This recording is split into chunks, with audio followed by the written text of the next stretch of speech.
Kirchoff's Current Law.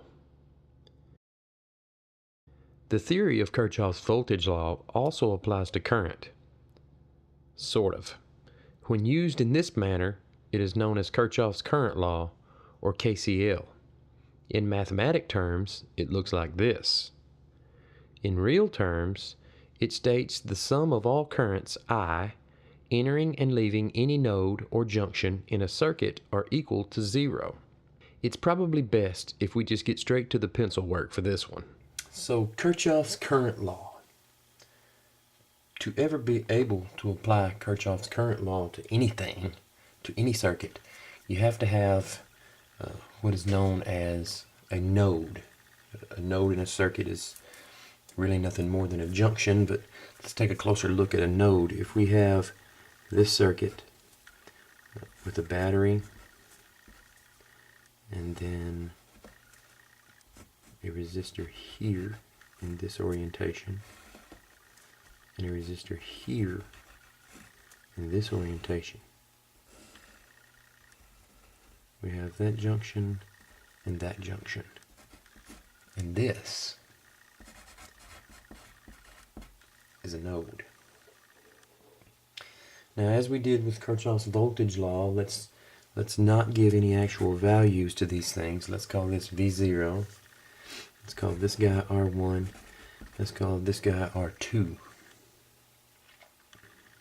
Now then, there will be a V1 here and a V2 here across these two resistors. But let's discuss the current. That's the really important part of this. Flowing in this direction from this battery, we have an I1. Okay, as we've learned, there will be the same current leaving a node as there is entering the node. So in this direction, coming out of this node, flowing through this resistor will be what we will call I2, and going in this direction there will be an I3, which also flows through this resistor and back into this separate node, but we won't worry about that. I2 flows into that node, and then there's a current out here back to the battery, which is again the same as I1. So I1 flows here to this node, splits into I2 and I3. I2 goes through this resistor, I3 goes through this resistor. They combine back at this node and flow back into the battery as the same as I1. Okay, so let's think about what Kirchoff's current law tells us. It tells us that the current going into this node, we just picked this node, this one node.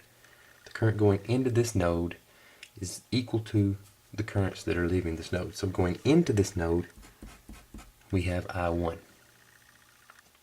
That's the only current going into. It's the only current pointing at this dot, I1.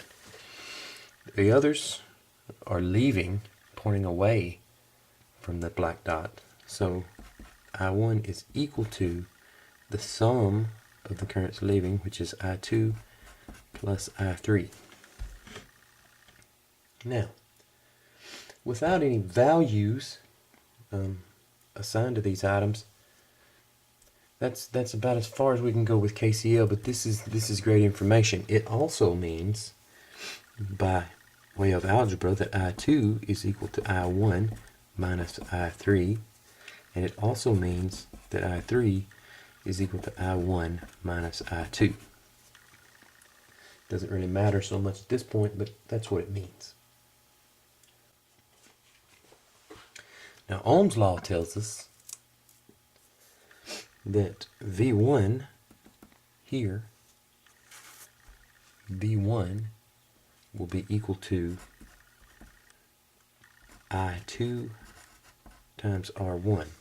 Ohm's law also tells us that V2 here will be equal to I3 R2. Now, remember, you can't really use either of Kirchoff's laws without taking into consideration Ohm's law. As I said in the Ohm's law video, it will almost always have the final say. Before we go any further, let's take a second to talk about resistors specifically in this circuit. As you can see, they're connected nose to nose and tail to tail, nose to nose and tail to tail, with nothing in between except an ideal wire. Just a wire, nothing in between. These two are connected in a parallel fashion. This is a parallel connection. And since these are in a parallel connection, since there's a voltage across this one, and this is just an ideal wire, nothing to take away from that, and there's a voltage across this one, these two voltages have to be the same. So in this example, or in any example with parallel resistors, the voltage across the two resistors will be equal to each other. Also note that these resistors, while in parallel with each other, are also in parallel with the battery. Nothing to take away anything from this voltage. Therefore, this voltage, and this voltage will be equal. That's always the case with parallel connections. Those voltages will be equal. So, what does that tell us? Well, if V0 is equal to V1, that would mean then that V0 would be equal to I2 times R1. Okay, and that tells us that I2 can be written as I1 minus I3. So from here. So that would say V0 equals I1 minus I3 times R1. Now, if V2 equals I3 R2 and V2 equals V0, then V0 must also equal I3 R2. So V0 equals I3 R2. Okay? If V0 equals V1, then V0 equals V2, because all these are in a parallel connection. If that is the case, which it is, then you could then surmise that that I3 is equal to V0 over R2. If you need to take a minute to think about that, go ahead. It's not really a large jump, but that is the way it is.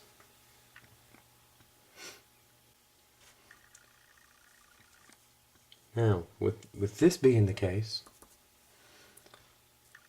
if we take this equation and substitute in this value for I3,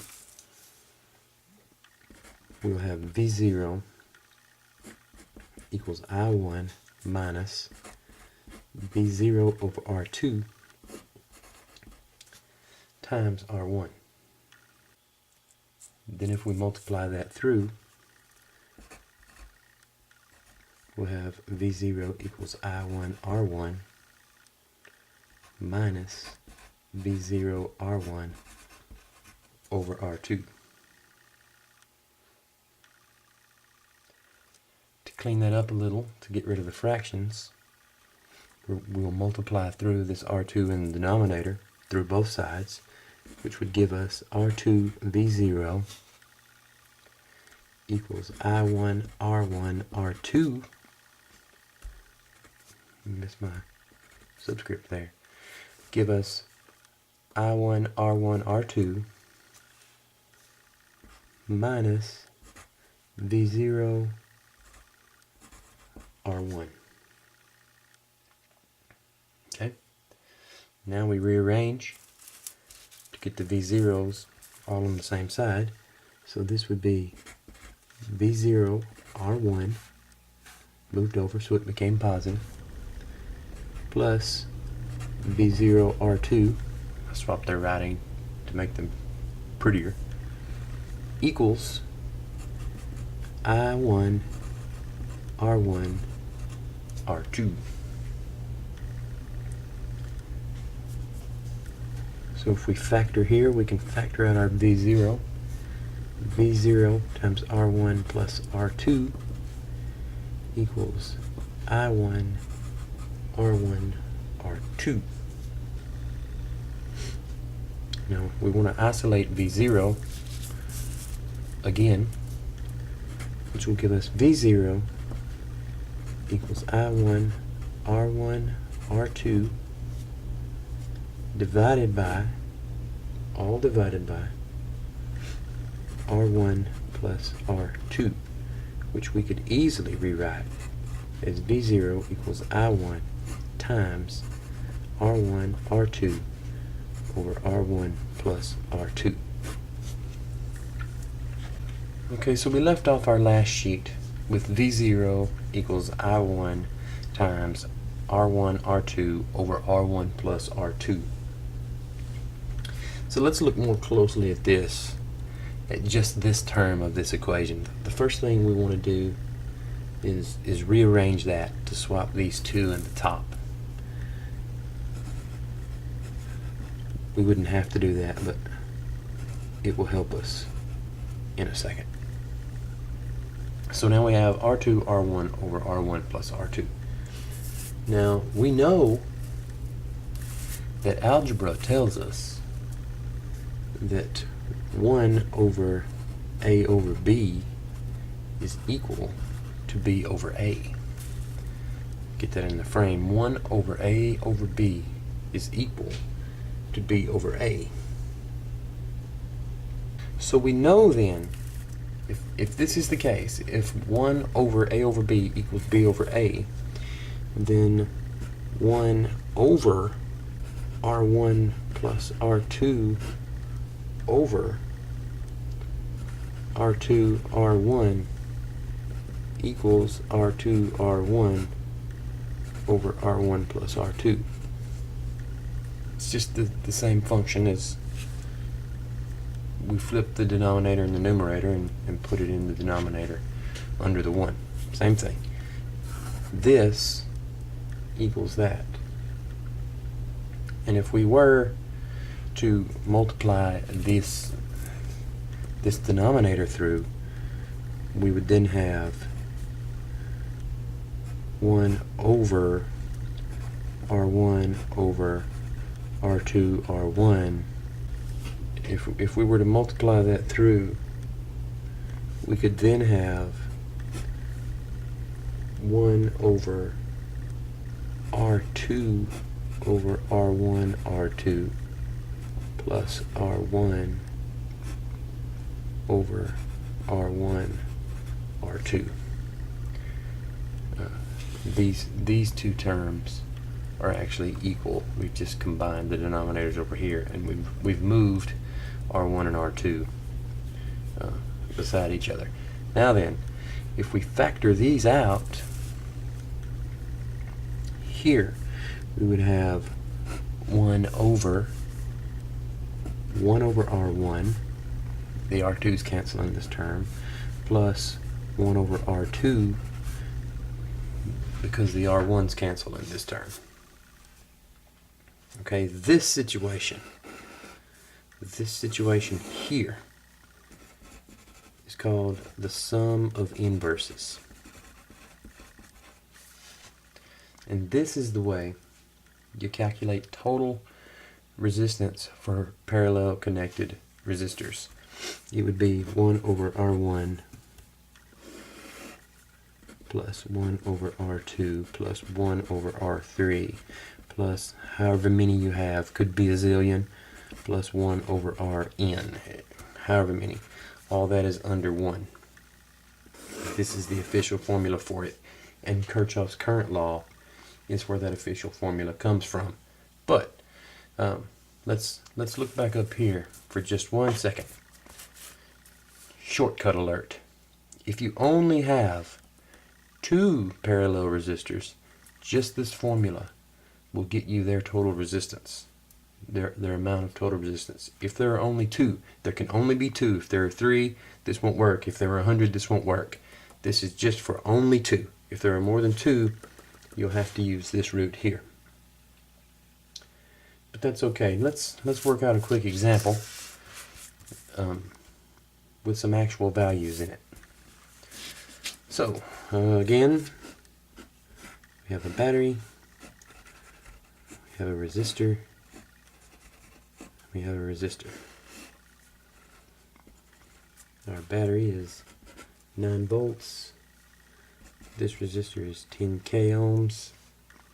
This resistor is 47k ohms. Now we know, since we just discussed this, before we even start, we can find the total resistance of this circuit by using this formula here. R1 over R2 equals R1, or divided by R1 plus R2, which would equal 10k times 47k over 57k,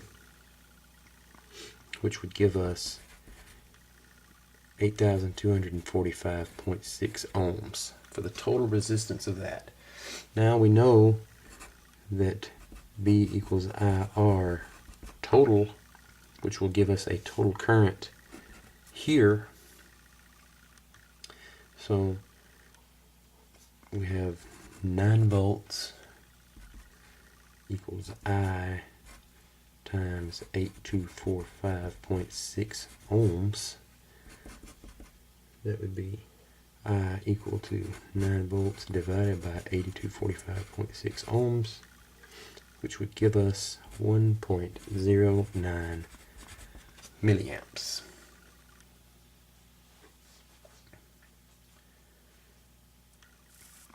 Now then, we know this current is right here, 1.09 milliamps. Now then, that's the total. We know that this voltage also has to be 9 volts. So at that point we can say 9 volts equals R. Sorry about that, I'm going back to the letters.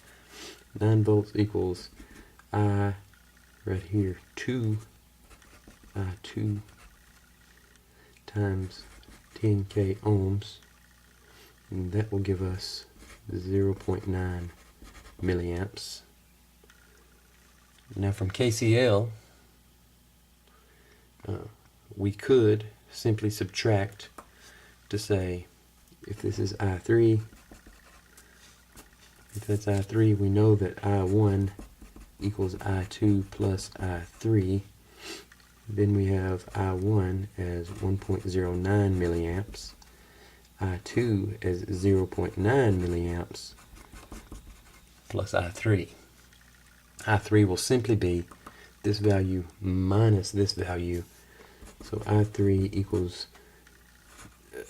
1.09 milliamps minus 0.9 milliamps, which leaves 0.19 milliamps as I3.